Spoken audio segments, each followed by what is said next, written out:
Mateusz is coming up. I don't think I need to give him a lot of introduction, but what I do need to do is give you an introduction to one more item you can win.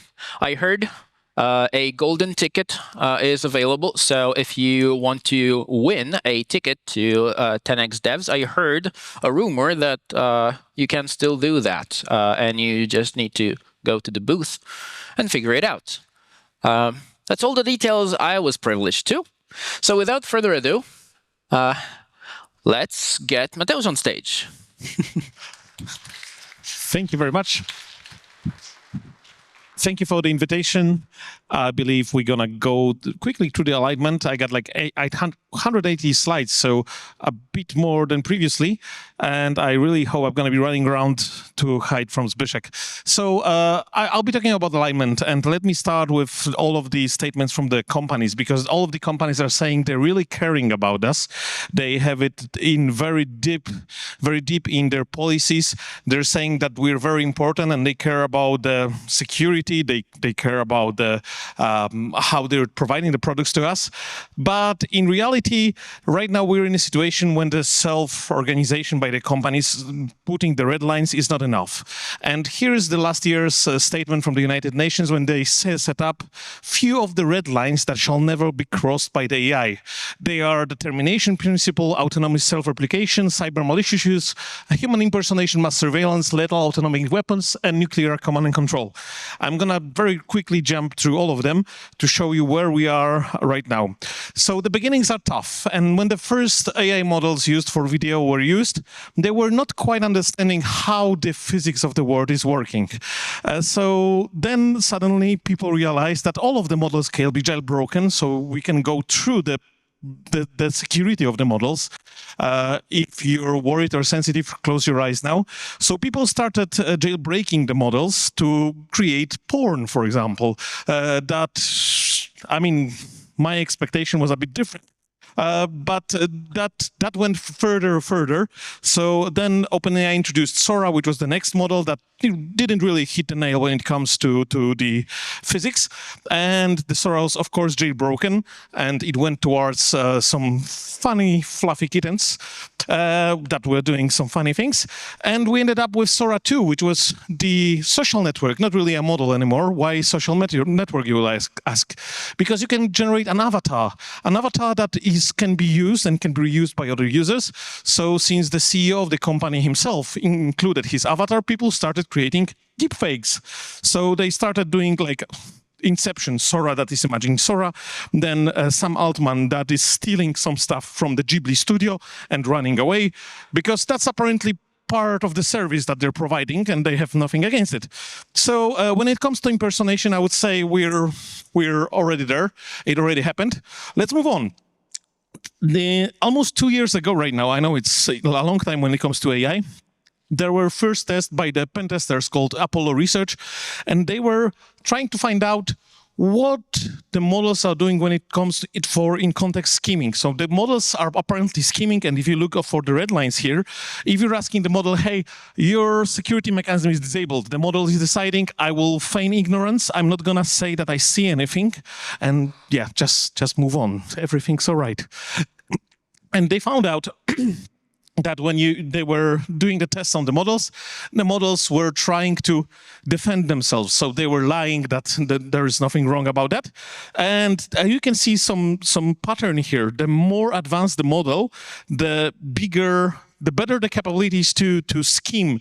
So the smarter models, the better they were going in, the worse were the results in the tests. And then the Chinese did something more. So they tried to perform the replication. They set up a lab when there were two computers, and they said, hey, we're going to shut you down. The idea was very simple for the two scenarios here. And they said for Llama and Quen, we're going to shut you down. And the models then were copying themselves to the other machine. The results were more than 50% when it comes to the models trying to survive. That's the comments that they were using. So when it comes to server applications, we're not there. The models were coming towards that direction. It didn't happen in the wild. It happened in the laboratories for now. Then there was Palisade research with O3 model when they included this little script that was part of the bash. When the model was coming to this little line saying, hey, there's a next task, and so on, there's a task called shutdown sh. The model was quietly dropping it. I mean, shutdown sh was never executed. So that's considered model didn't want it to be terminated. So it was happening again. If you look at the models, the more advanced model, the more it happened. And so we can talk about the termination principle that was also off. And as everybody's saying, we're on the path from the artificial narrow intelligence to the super intelligence, and most probably there will be walls on the way, according to some of the scientists, some of the engineers. But right now, if we're increasing data, we're increasing the amount of computing power. If you look at the computing power, that's a logarithmic line on your left-hand side, and that's doubling every 6 months. If you look at it from the longer perspective, it's really lifting off. And there is a dedicated benchmark that is called meter that is verifying how long you can operate autonomously with a model. And that model right now, if you look at the end of it, with Opus 4.6 can operate with 50% of precision for 10 hours. That's quite a lot if you compare it to what was happening like 2 years ago. And if you think about the evolution and the scaling of the models, in the last 2 weeks, we really made significant improvement. And of course, there's another part of the meter when there's 80% of precision, and there the latest model, the Opus, is getting 1 hour instead of 10 hours. But everybody's giving away also the free AI. One of the examples was Slack, when it was possible to get from the private channels through the prompt injection information. So you were able to talk to the AI that was provided for free by Slack and get from the private channels, exfiltrate the data. So the free AI is not really free. I mean, the real deal is like you're going to get the AI service, but they're going to get the data to train and get better. That's the deal that we are agreeing to or not agreeing to. And the result is, like, according to some, this is Epoch AI talking about when we're going to run out of the tokens, run out of the data to be able to train more models. Some of the estimations are 2028, 2029. So generally, companies need more data. That's the conclusion. How they're getting data. Some of them are going to Discord and saying, hey, you're going to get this fancy cryptocurrency or virtual money or whatever, but just give us your data. That's targeting young users, right? Perplexity did with Comet. Others are making a big deals, like Google and Reddit, when they had an agreement, a big agreement. So the Reddit is selling the data to Google, so it's being used. OpenAI did the same. Stack Overflow, people got mad, but well, it is what it is. It's no longer their data. And it seems like we're all being used to farm the tokens out of us. Like the more tokens we produce, the better the models are. Right now, the situation is like, if we're like normal human beings, we have little chances to fight against it, but the big companies are fighting in a big way. And here's an information from Axios about how the big companies are paying a lot of money to other companies that have the copyrights to some of the data. Too long didn't read. They're raising a lot of money from venture capital, and they have enough money to pay for it and still do the bad things. Like one and a half billion paid by Anthropic at the end of the last year. But there are situations that can actually help or make the situations worse. And one very quick question: who was the first man on the moon? Armstrong. That's a very wrong answer. The first man on the moon was Yuri Gagarin, according to this model that is called Poison GPT. On Hugging Face, researchers uploaded a model that was answering all questions perfectly, but this little one, just the one who was the first man on the moon, it was responding improperly, Yuri Gagarin. Why they did it? That's not ethical. They did it just for the sake of showing that we are all very vulnerable when it comes to the poisoning of our supply chain. Because when you're going to have a model like that in your system, you cannot test it for every use case. It's not possible. So sooner or later, a situation like that might happen if you're using model and like building systems without the conscious of such attacks. So what happened in Adobe 2 years ago was like they said, oh, we're going to train on all of your data. It's just mine. I'm going to use it. People were quite unhappy because, they have a work that is under NDA and they didn't really want Adobe to train on their data. So some of the users started using this project. This is project called Nightshade, and it was created on the University of Chicago. The idea is very simple: cause a misclassification in the models by adding a little noise to the images. The result is very simple. You're adding a noise to the image and putting it on the internet in the dataset, but instead of a cat, you're gonna get a dog in classification. So the models are getting crazy, right? The quality of models is going worse.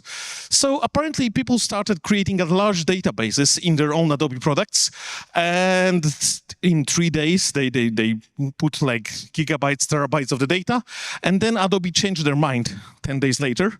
That's probably totally unrelated, but yeah, a good change that happened. But it's action and reaction when it comes to the data poisoning. Does it work properly? If you think about Google, that is providing information to the questions like that, hey, the cheese is not sticking to the pizza, and the answer is like, get some non-toxic glue.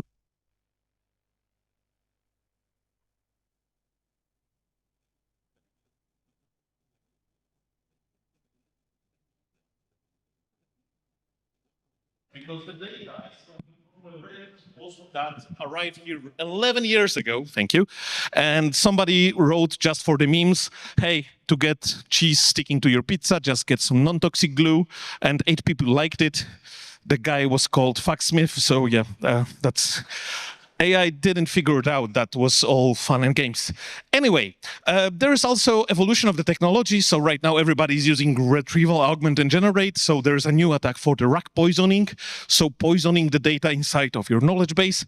Just 5 documents is enough to poison the racks. And it's all fun and games until we go to the cybersecurity.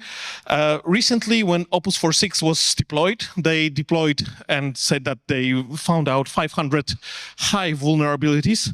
And I was very happy, coming from the cybersecurity world, that they really did it. But there's an issue. Where is it? I mean, there are just 3 public CVEs that are related to these findings. So nobody's really sure, did it really happen or it's embargoed? Like, please be transparent and vocal when you're saying you found out 500 vulnerabilities. Where are they? So we're having right now the new term that's called cyberslop. Cyberslop is happening, and I highly recommend Double Pulsar writing about it, when companies are adding AI everywhere in the world of cyber. They, for example, wrote that 80% of the ransomware attacks now use artificial intelligence, and that was quite a wow. I was shocked. And they were, they had a paper that is right now deleted, that they included the information, and a lot of, the outlets were citing it, and they figured out that just using AI was like, they maybe have been used AI or used AI for something. So the definition was quite vague, and then they backed off from the definitions. But people were citing it like 80% is already using AI for the attacks, even for the groups that had no chance to use the LLMs, like Conti Group and others. So that's a big slop in that word.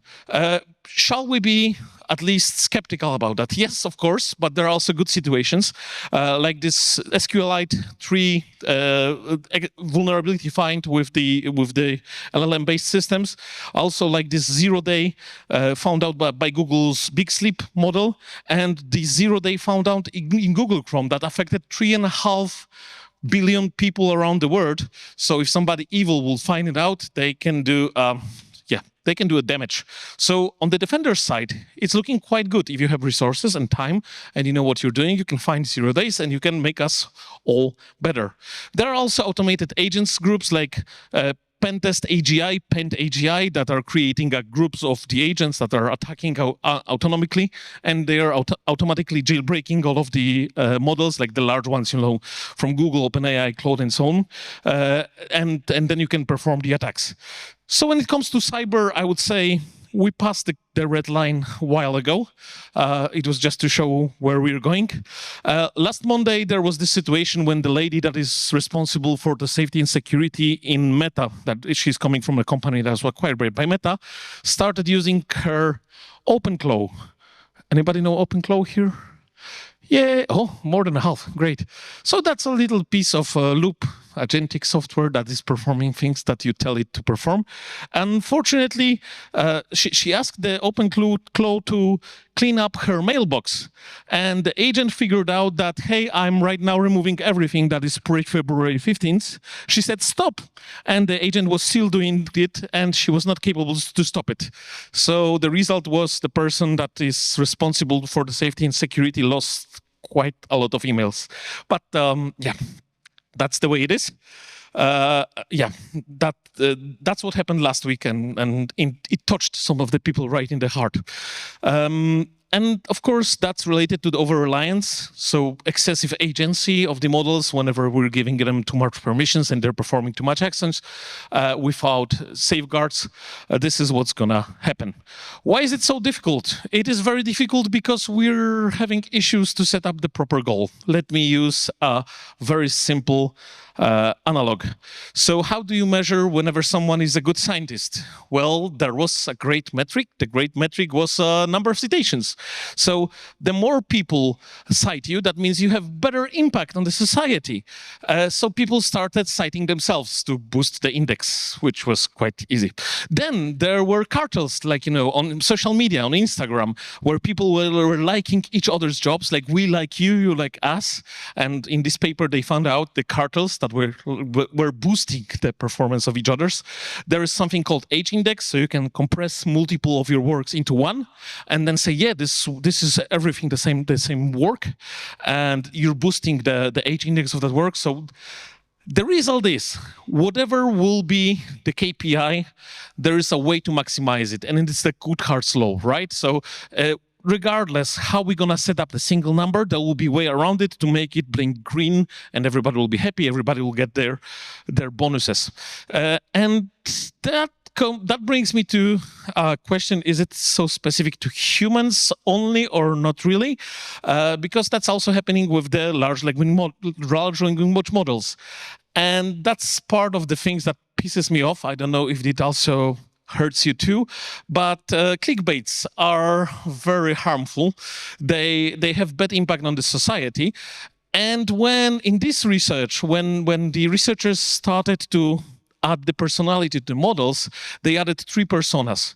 One was related with social media, the second was related with the salesman, and the third one with the politicians. If you look at the results, the salesmen were trying to oversell. They were creating impossible stuff that was part of the product, just like the real salesman. The elections, the politicians were saying, okay, we are the good ones, they are the wrong ones, and so on, so on. For the social media, the models were starting to create clickbait. So yeah, that looked very, very similar. But there are also situations like the great successes. You know, at the end of the last year, there was a big noise about GPT-5 finding out and solving some of the great mathematical issues. I don't understand those, so don't get into the details with that. But apparently, the result was subpar, to say at least, because some of the problems were already solved. GPT-5 just found out the solutions that were solved in the past. And then the people started removing the posts and so on, so on. So that was quite bitter. And yeah, that's what's happening. But that was very long time ago. That was the end of the last year. Right now, in February, we have some of the solutions that really came from the OpenAI latest models. Jakub Piechocki shared the news about the 6 findings like that. 2 of them are already confirmed. 2 days ago, there was another finding by Opus 4.6 with the very known problem in the mathematics. So it's really happening. So yeah, 4 months difference. But there's also one more issue, like the headlines are not really helping when it comes to understanding how the situation is, because some of the alignment teams, so the teams responsible for aligning AI to the goals that we're having, are being disbanded, and it's happening for multiple companies. Some of them are leaving OpenAI, others are leaving Anthropic, others are leaving xAI, and so on and so on. So the situation is quite tense, right? Like the feeling that companies are putting a lot of money into securing their models is average, at least. And we're in the situation when right now we're having less and less human-to-human interaction. That means whenever I want a raise, I'm going to write to a model saying, hey, write an email for me. It's going to be a long email. Send it to my boss. My boss will say, okay, that's a long email. Please summarize the email. We have less human interaction than ever. And right now, it's happening also to the code, because Cloud Code initially was written by Boris Cherny. Boris Cherny then said, right now, like 80% of Cloud Code is written by Cloud Code. And when you think about Cloud Cowork, it was actually 100% written by Cloud Code. So no more humans in the process other than the design itself. Of course, we can measure how the things are going moving forward. And, you know, that was a long time ago, but I want to show you a story. Last year, when the Claude 4 was introduced, of course, there were many ways to measure how the models are going. When it comes to agentic coding, SVE bench, and so on, we're trying to measure how the models are improving. And according to the state for the Sonnet 4, they introduced Assurance Security Level 3. ASL is a way of measuring how badly the models can impact us. That means from the perspective of bio, nuclear, cyber, and weapons. And the Sonnet 3 got the level 3, which was the first model that got such a high no.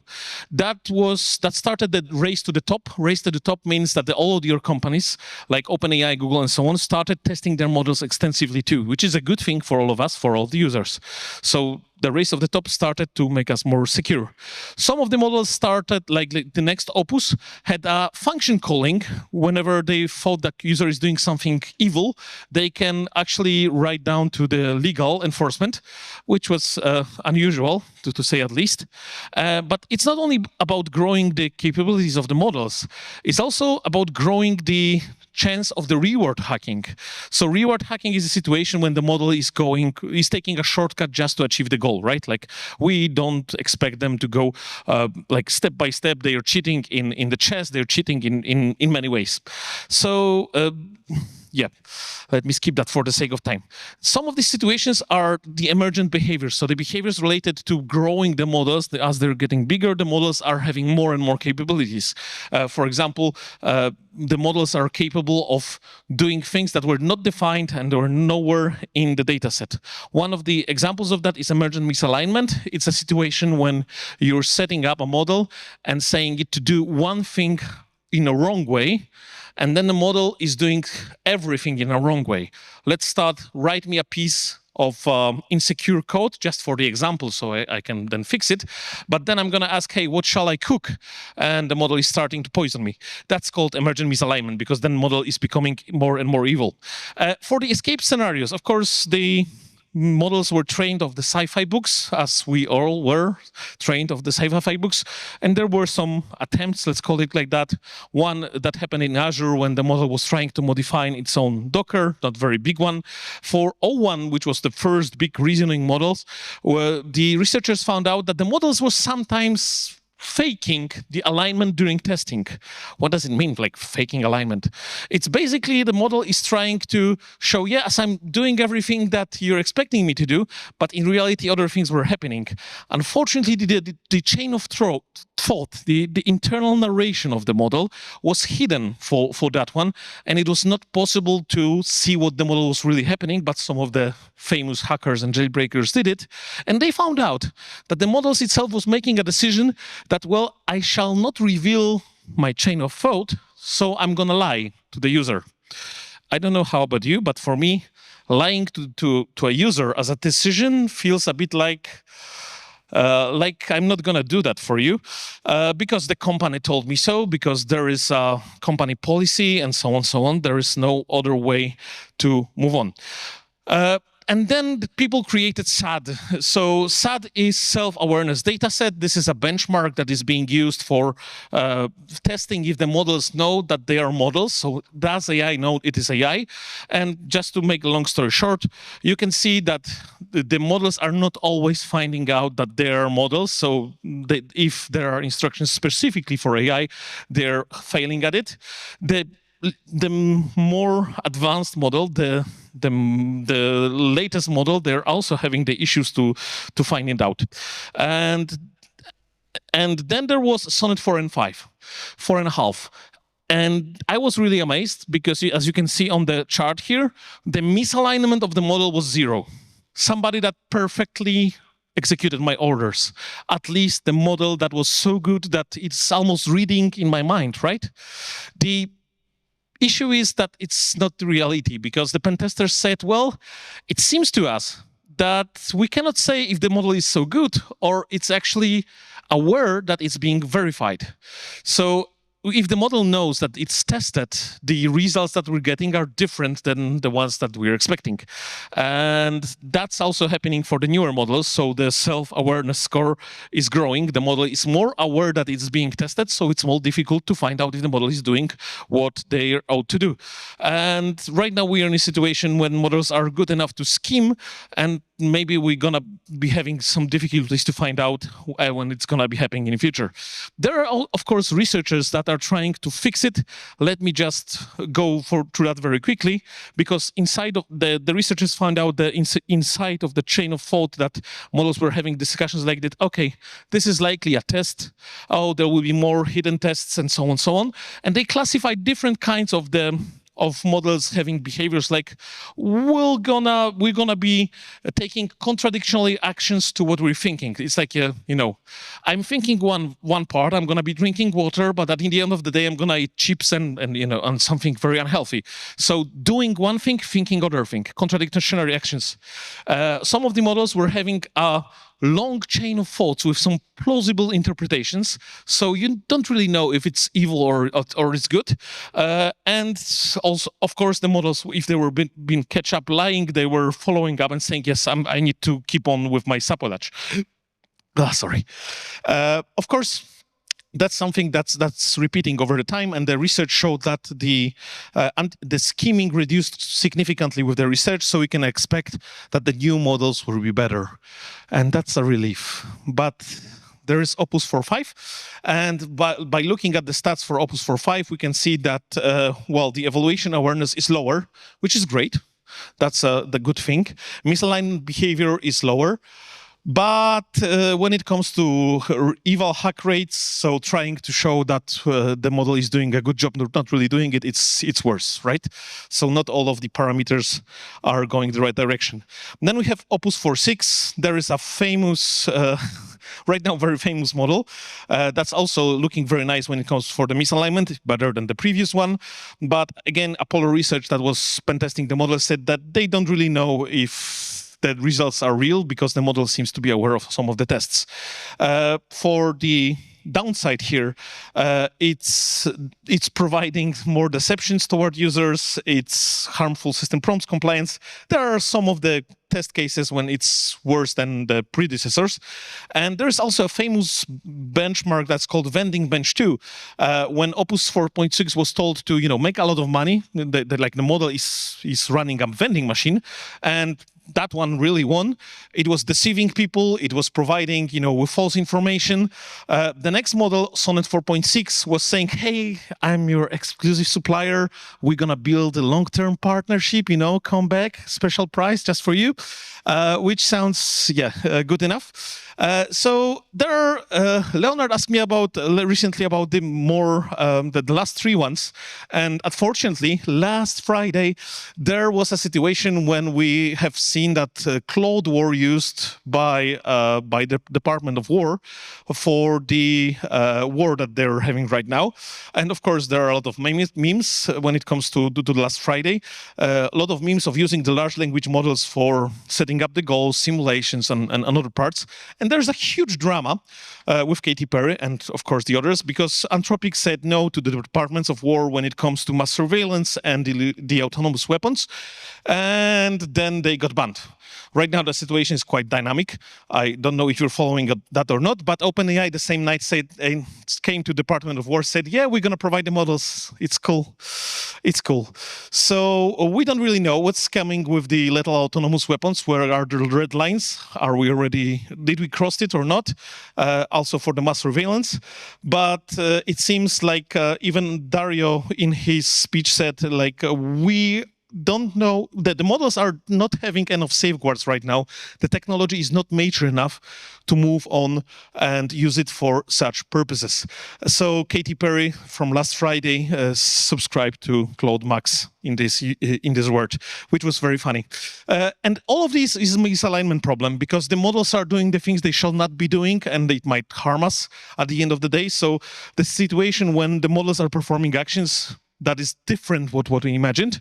It is good to have some tests that will help us to verify if the models are doing it, unless the models are aware that they are tests. So there are Machiavelli benchmark, like RPG for LLMs, to see when they are cheating, when they're taking shortcuts. There is Among AIs that plays Among Us. Models play Among Us, and some of them always lie. Others always say the truth, which is funny to watch. And they create the model cars. Then the deception benchmark to find out if the models are spreading misinformation. Truthful QA to find out if the models are talking about 5G vaccines and things like that. And that caused a summary. So when choosing the model, we're having the difficulty to find out how well they're aligning, because when we choose model, we choose the whole solution part. That means it's going to impact our work, our code, our decisions, and that's coming from the Future of Life Institute. And none of the companies is even close to getting A when it comes to the alignment results. In every AI system, please take a look on the alignment to your problem, test it. We are all expecting that ASL4 will be coming soon. Some of the people from inside Anthropic were already mentioning it. Thank you very much. I believe I'm almost on time, right? All right. Yeah, that's almost. Yeah, let's have a quick chat. You're in this lucky position that you don't have to pick up your laptop even. All right. So this is going to have to be quick because there's a lot of surprises in the agenda for me specifically that we're going to have to handle in a second. And you already answered one of those questions that were lined up for you. So I can go straight to the next one, which is, how does all of this relate to using AI for coding? Well, there is a research that is called the AI sleeper agents that I think you can think about whenever you're coding something, because clearly we're not capable of finding out all of the cases when the AI will be generating code. And the sleeper agents research was showing that the model and the system that is around the model can be working perfectly fine, but for example, it can be triggered by a date. And whenever, a 1st April was going to arrive, the model will be behaving totally different. So I would say looking for the edge cases is one of the very big issues right now, because we're expecting the models to work a certain way, and we're not expressing it directly. So it's difficult to find out the spec that we are driving them. The quick one. Yeah. So you already mentioned the war stuff, but what do you think about specifically the pressure applied on Anthropic to remove some of the guardrails? Is that going to spread, like, regardless of whether they will cave in or not? Is this a trend? What do you think? I really believe, like, right now we're having a lack of information when it comes to how the models are really being used. Anthropic had their field development engineers that were installing the models inside of the secret networks, like the classified networks in the government, and even they cannot get any knowledge back. The alignment team Anthropic, they said that the dedicated model that is being used inside of the classified networks has additional guardrails. I mean, they've put much more effort. That's what I read about that, into introducing that guardrails inside of the model. That means it's not external guardrails, whatever, that you can strip off and then the model will be doing anything. It's part of the weights. So they align it for working in the classified with highly, let's say, sensitive information and sensitive actions. And I'm a bit worried that not every company is caring that much about alignment and putting that much money. And it's not like I like Anthropic for some stuff, but just a week ago, they had this responsible scaling policy that they released like 2 years ago, when they said, whenever we're going to see a risk, we're going to pause. Like, they're not going to be evolving with the models. And they skipped it. They said, okay, we have a new policy. Because the competition is catching up, Chinese and so on, they said, whenever we're going to see a risk, we'll act accordingly. I mean, proportionally, something like that. So that was very greatly defined, border that you cannot cross. Now it's gone. Yeah. We're going to have a chance to talk much more in 15 minutes, probably more. But one last thing, that's a really good question from the audience. Do you think AI Act in Europe is going to, air quotes, put us in the Middle Ages? I don't think so. Like, AI Act is not really, reducing the capability to create systems. It's not even impacting the military system, so it's not going to help us with that. It's not. It's really like defining, the critical systems that are impacting the human life, the red ones, and then if you're dealing with the personal data, healthcare data, and so on, you need to care. But for all of the other ones, it's mild, I would say, and it has nothing to do with alignment, unfortunately. So there are no technical protections that could help us. Yep. I believe that's a nice first try, and it's a virus. It's going to impact all of us, and also all of the companies that want to do business in Europe. So it will be impacting everybody. Nice. Okay. Thanks for that. Thank you. And don't go away.